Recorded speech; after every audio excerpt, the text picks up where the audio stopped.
오늘은 이상의 거울이라고 하는 작품에 대해서 살펴보도록 하겠습니다.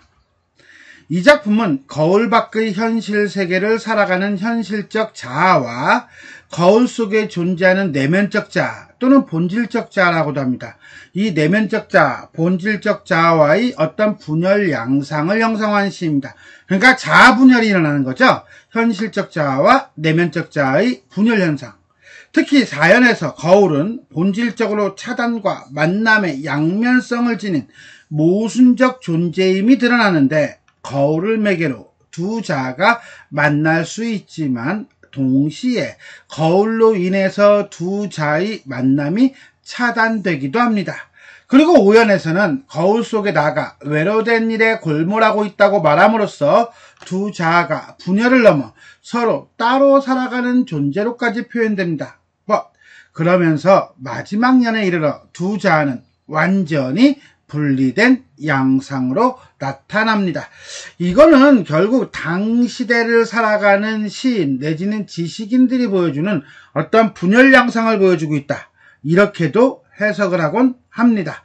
자, 그러면 어떤 내용인지 전체 한번 읽어보도록 하겠습니다.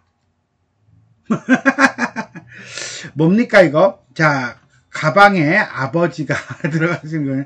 자, 일단 띄어쓰기가 없네요. 그죠? 띄어쓰기가 없는 거, 이런 거는 뭐야? 의식의 흐름 수법 내지는 자동 기술법이라고 그래요. 그래서 마치 떠오르는 대로 쓴 것 같은 느낌적인 느낌을 주는 스타일. 그렇다고 시인이 진짜 떠오르는 대로 쓰지는 않았겠죠. 나름대로 구상하고 준비하고 철저한 계획하에 시를 창작했음에도 불구하고 이러한 효과를 준다, 이렇게 이해하시면 돼요. 한번 읽어볼까요? 거울 속에는 소리가 없어. 저렇게까지 조용한 세상은 참 없을 것이요. 거울 속에도 내게 귀가 있어. 내 말을 못 알아듣는 딱한 귀가 두 개나 있어. 거울 속에 나는 왼손잡이요. 내 악수를 받을 줄 모르는, 악수를 모르는 왼손잡이요. 거울 때문에 나는 거울 속에 나를 만져보지를 못하는구려마는, 거울이 아니었던들 내가 어찌 거울 속에 나를 만나보기만이라도 했겠소. 나는 지금 거울을 안 가졌소마는 거울 속에는 늘 거울 속에 내가 있어. 잘은 모르지만 외로된 사업에 골몰할 거요. 거울 속에 나는 참 나와는 반대요마는 또 꽤 닮았어. 나는 거울 속에 나를 근심하고 진찰할 수 없으니 퍽 섭섭하오. 자, 섭섭하오. 이게 이제 화자의 정서겠네요. 자, 그럼 우리가 한행 한 구절 한 구절 살펴보도록 하겠습니다. 거울 속에는 소리가 없소. 자, 여기서 말하는 거울. 거울은 중심 제재이자 제목이죠. 그리고 연결과 단절의 세계라고 합니다. 이게 무슨 소리냐? 일단 우리는 여기서 거울이라고 하는 소재를 조금 깊이 있게 볼 필요가 있습니다. 거울은 사물을 비춰주는 소재이죠. 그 다음에 단절과 매개의 모순성을 보여준다는 건 거울 속과 거울 밖이 거울로 인해서 막혀 있죠. 그러나 거울 속을 우리는 거울을 통해서 들여다보는 거예요. 그리고 여기서 말하는 거울은 일종의 심리적 반영물로서의 거울이고 자의식 또는 또 다른 자아를 들여다보는 상징물이라고 볼 수 있습니다. 이런 점에서 볼 때 거울 밖에 있는 현실적 자아가 거울 속에 있는 나, 즉 내면적 자아를 인식할 수 있는 기능과 함께 거울의 물리적 속성으로 인해서 거울 속에 나에 대해서 더 이상 가까워질 수 없게 하는 일종의 방어막, 장벽, 단절, 이런 의미를 보여준다 라고 하는 일종의 자의식의 세계이다 라고 보시면 돼요. 이러한 거울 속에는 소리가 없다라고 하는 건 매우 적막하다는 거고요. 외부와의 단절된 상태라는 거예요. 이 말은 또 뭐냐면 거울 밖은 소리가 있다 없다, 있다는 거죠. 저렇게까지 조용한 세상은요, 거울 속의 세상이고요. 이거는 거울 밖의 세상과는 대조를 이루고 있다라고 보면 돼요. 그리고 이것은 결국은 뭡니까? 같지 않음, 다름이죠. 즉 거울 밖에 나와 거울 속에 나가 소통이 매우 어려운 상황이다 라고 볼 수도 있습니다. 자, 이렇게 해서 1년은 결국 뭡니까? 밀폐된 거울 속의 세계. 거울 속에도 4개의 귀가 있어. 이때 나는요, 거울 속에 있는 나죠. 일종의 본질적 자아고요. 내 말을 못 알아듣는, 이때 내 말할 때 내는 뭐예요? 그렇죠. 거울 밖에 나죠. 현실적 자아예요.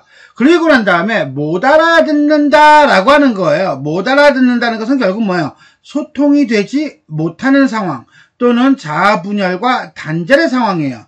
그런데 이런 자아분열과 단절의 상황에 대해서 거울 밖에 나는 딱하다라고만 얘기해요. 딱해. 이거는요, 되게 공감대를 형성하고, 그 다음에 감정이 매우 가까이 가는 것이 아니라, 오히려 약간의 거리감을 주고 있어요. 그래서, 거울 밖에 있는 나가, 거울 속에 있는 나를 바라보는 태도는 딱함 정도로 이해하시면 돼요. 자, 두 번째 연은 결국 뭡니까? 현실적 자아와 의사소통이 단절된 거울 속의 세계라고 보시면 됩니다. 거울 속에 나는 왼손잡이요. 이때 거울 속에 나. 이 거울 속에 나는 내면적 자아고요. 본질적 자아라고 한다면 왼손잡이래요. 그럼 현실적 자아는 오른손잡이죠. 오른손잡이니까 비춰진 거울 속에 나는 왼손잡이인 것처럼 보여지는 거예요. 이 말은 현실적 자아와 거울 속의 내면적 자아는 서로 상반된 존재이다 라고 보시면 돼요. 내 악수를 받을 줄 모르는 현실적 자아의 악수. 이때 말하는 악수라고 하는 건 두 사람이 손을 잡는 거잖아요. 그러니까 일종의 화해예요. 이런 화해를 위한 시도를 받을 줄 모르는, 악수를 모르는, 한 번 더 얘기하고 있나요? 그러면서 어떤 자아 분열과 단절을 강조시키면서 왼손잡이요 라고 노래하고 있습니다. 결국 3년은요, 2년에서 한 발 더 나아가 분열된 자아와 단절된 어떤 현실적 자아의 모습, 그 다음에 단절의 심화라고 보시면 됩니다. 거울 때문에 이때 나는 현실적 자아의 나입니다. 거울 속의 나, 이 나는 본질적 자아로서의 나고요. 만져보지 못한다라고 하는 것은 단절된 상태가 되겠죠. 거울이 아니었다면 내가 현실적 자아가 본질적 자아를 만나보기만이라도 했겠소 라고 하는 것은 결국 뭡니까? 이 거울 때문에 만져보지는 못해 단절이지만 그래도 인식할 수 있는 계기는 만들어준다는 거예요. 이런 점에서 본다면 거울은 단절의 매개이면서 또 인식의 매개이다. 이런 점에서 볼 때 사연은 거울에 일종의 이중적 기능이 드러나고 있다라고 보시면 됩니다. 따라서 사연은 거울이 지닌 모순, 단절과 매개, 이중적 기능인 만남과 단절이라고 보시면 되겠습니다. 나는, 현실적 자아인 나는 지금 거울을 안 가졌소만은 거울 속에는 늘 거울 속에 누가 있어? 본질적 자아인 나가 있어. 이러는 거예요. 자, 여기서 우리는 지금 내가 거울을 가지고 있지 않으니까 거울 속에 나를 볼 수는 없죠. 볼 수는 없지만 나는 알아요. 왜? 늘 항상 always 거울 속에는 나가 있다는 것을. 이 말은 늘 항상 always 나는 분열 상태라는 것을. 그리고 보지 못해도, 알지 않아도, 인지하지 않아도 존재한다는 것을 알고 있다는 거죠. 그런데 이것은 인지하지 않아도 존재한다, 보지 않아도 있다, 없어도 있다, 일종의 역설적 표현이라고 볼 수 있습니다.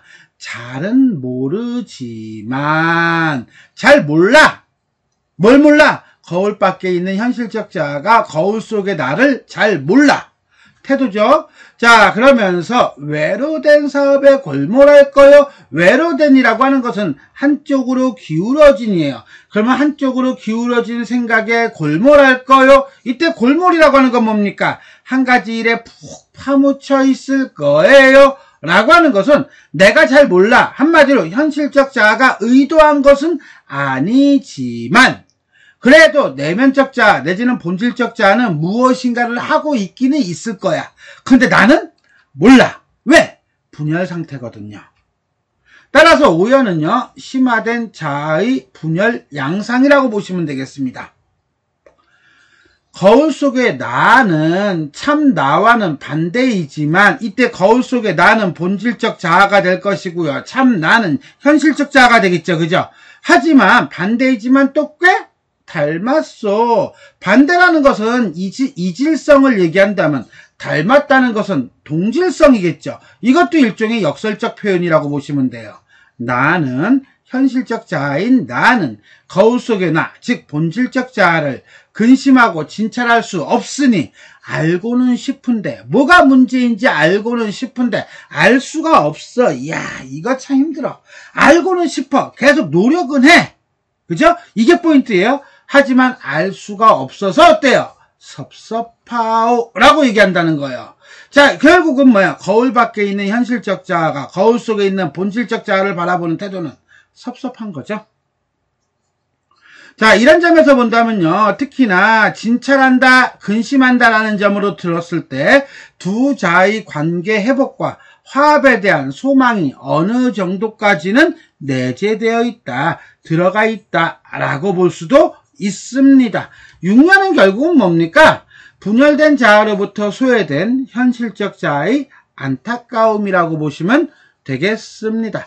결국 이 작품은 1년부터 6년까지 계속 뭐에 대한 얘기하고 있어요? 그렇죠? 분열의 상황과 분열된 자아의 모습을 현실적 자아와 본질적 자아, 본질적 자아와 현실적 자아의 대칭 구도를 통해서, 무엇을 통해? 거울을 통한 대칭 구도를 통해서 시상을 전개하고 있다라고 보시면 되겠습니다. 자, 그러면 전체 정리하도록 하겠습니다. 초현실주의적이고요. 자의식적이다. 그 다음에 주지적이다. 현대인의 자아 분열과 불안한 심리를 드러내고 있다. 거울을 중심으로 좀 전에 얘기했죠. 대칭적 구조를 이루고 있다. 자, 이렇게 볼까요? 거울 속에 내게도 귀가 있고요. 내 밖에도 내가 있어요. 그러면서 못 알아듣는 딱 한 귀가 두 개나 있어요. 뭘 기준으로? 거울을 기준으로. 이렇게 해서 우리는 거울 속의 나와 거울 밖의 나, 본질적 자아와 현실적 자아를 이렇게 나누어 본다면 1년부터 3년까지는요 본질적 자아에 대한 얘기를 하고 있고요, 4년부터 6년까지는요 현상적 자아 내지는 현실적 자아에 대한 얘기를 하고 있어요. 이런 점에서 본다면 1년부터 3년을 하나로 묶고 4년부터 6년까지를 하나로 묶는다면 거울을 중심으로 대칭 구도를 이루고 있다. 그리고 단절과 분열의 양상을 보여주고 있다. 이렇게 보실 수가 있겠습니다. 관념적 대상을 일상적 소재, 거울을 통해서 드러내고 있다라고 보면 돼요. 자, 표현상의 특징인가요? 일단 구체화예요. 거울이라는 일상적 소재를 사용해서 본질적 자아라는 관념적 대상을 형상화하고 있습니다. 표기는요, 이거죠. 띄어쓰기가 없어요. 띄어쓰기죠, 쓰기. 나 이렇게 오타가 자꾸 나오지. 그저 띄어쓰기를 무시하는 자동기술법을 사용하여 분열된 자아의 내면 심리를 효과적으로 드러내고 있다라고 보시면 되겠습니다. 역설법. 역설법은 뭐야? 반대이지만 닮았다. 반대라는 시어와 닮았다라는 시어를 동시에 사용함으로써 현실적 자아와 본질적 자아의 분열과 모순을 효과적으로 드러내고 있다라고 보시면 돼요. 그 다음에 어조라고 했는데 어말어미를 보면요 소로 끝나요. 그래서 이러한 소와 같은 독백적 어조를 사용해서 화자의 내면을 진솔하게 드러내고 있다라고 보시면 돼요. 그 다음에 소재? 소재는 거울이죠. 거울을 통해서 만져보지 못한다라고도 얘기했다가 만나보기라도 한다라고 얘기해요. 즉 거울은 단절의 매개체이자 인식의 계기라는 이중적 속성을 갖는다라고 보시면 되겠습니다. 자, 이렇게 해서 우리는 이상의 거울이라는 작품에 대해서 살펴보았습니다. 자, 지금까지 내용이 도움이 되셨다면 좋아요와 구독 버튼 눌러주시고요. 알림 설정 부탁드리겠습니다. 수고하셨습니다.